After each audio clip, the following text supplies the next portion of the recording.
Hello Kharghar Navi Mumbai. आज तुम्हाला एक इंटरेस्टिंग सिस्टम दाखवतो. आज आपण उभा आहोत एक अशा सिस्टमसमोर जो सायलेंटली काम करतो पण इम्पॅक्ट खूप मोठा आहे. हे एक ॲडव्हान्स पब्लिक हेल्थ सिस्टम आहे जो एअर प्युरिफिकेशनसाठी डिझाईन केला जातो. हाय कॅपॅसिटी एअर फ्लो आणि फिल्टरेशन मेकॅनिझममुळे हे सिस्टम सराउंडिंग एरियामधील हवा सर्क्युलेट करतो आणि एअरबोर्न पोल्युटंट्स कमी करायला मदत करतो. काही दुसरे सेटअप मॉस्किटो कंट्रोलसाठी स्मार्ट ट्रॅपिंग किंवा फॉगिंग टेक्नॉलॉजी पण वापरतात, ज्यामुळे डिसीज रिस्क पण कमी होतो.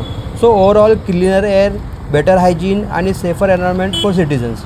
दिस is not just technology, this is about public health planning. What do you think? Should such system expand to other area of Navi Mumbai? तुम्ही कुठून आहात? कमेंट करा, शेअर करा आणि अवेअरनेस स्प्रेड करा आणि सांगा तुमचा एरिया कुठला आहे आणि अशी टेक्नॉलॉजी गरज तुमच्या एरियामध्ये पण आहे का? डू यू ऑल्सो फील की अशा पब्लिक हेल्थ सिस्टमची रिक्वायरमेंट आज खूप जास्त आहे? नक्कीच कमेंट करा.